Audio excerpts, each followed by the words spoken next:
So here we are securing the board, at least putting some security on the board so the cake will stick to the board and stay in place.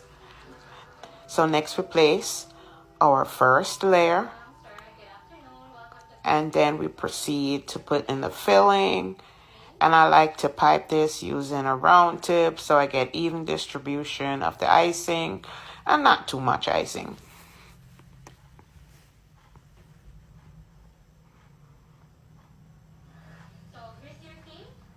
And then we just smooth that out to make sure it's a flat layer so we don't get a cake that's toppled to the side. Then we put on our last and final layer. If it were a higher cake, we would have had another layer filling and another top layer, but this is a medium height cake that we're doing. Then I'm putting the buttercream on. I'm not very traditional. I do things a little bit different, but that's how I do it sometimes. Sometimes I use an icing tip. And then I just smooth it out using an offset spatula and then a bench scraper to get rid of all the bumps and lumps. This is our crumb coat, so it doesn't have to be perfect. We are just doing this just to get the crumbs sealed away and tucked away. And then we throw it in the fridge. I'm cleaning up the board. Then I'm going to throw it in the freezer for maybe 5 minutes while I prepare my next layer of icing. Here I am just giving the icing another mix with Swiss meringue buttercream. Sometimes you got to mix it and press it against the side so that you can get out all the air bubbles. And I'm just using another icing bag to apply again the base coat on now that the cake is back from the freezer. Just using a round tip. I believe that's an 804 round tip, and just using that to put the icing on.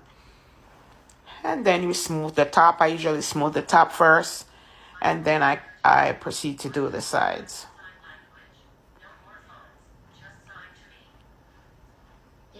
Again, I'm using my bench scraper. I just start in the back and just go around and smooth the icing out.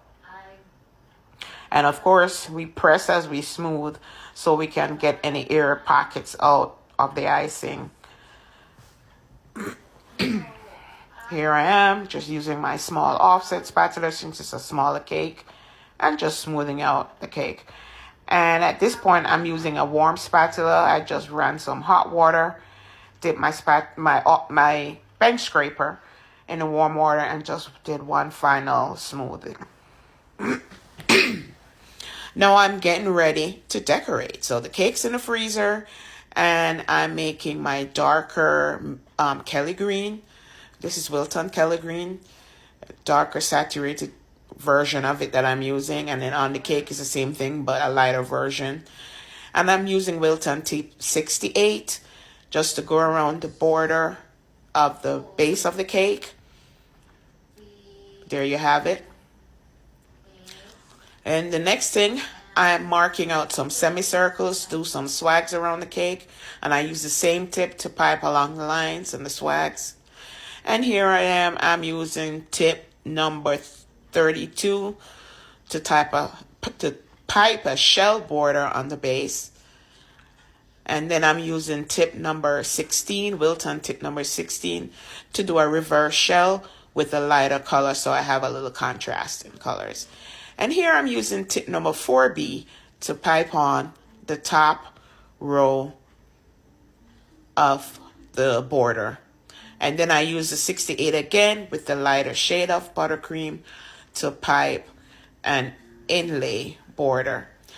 And we got a visitor who wanted to battle, my first time battling. So we did our battle, had some fun, and went on to put on the finishing touches. So I put some silver dragée on top. The lighting makes it hard to see, but I put some evenly spaced on top. And I sprinkled some silver rods, some mini silver rods. And here you have it, guys. Thanks for watching.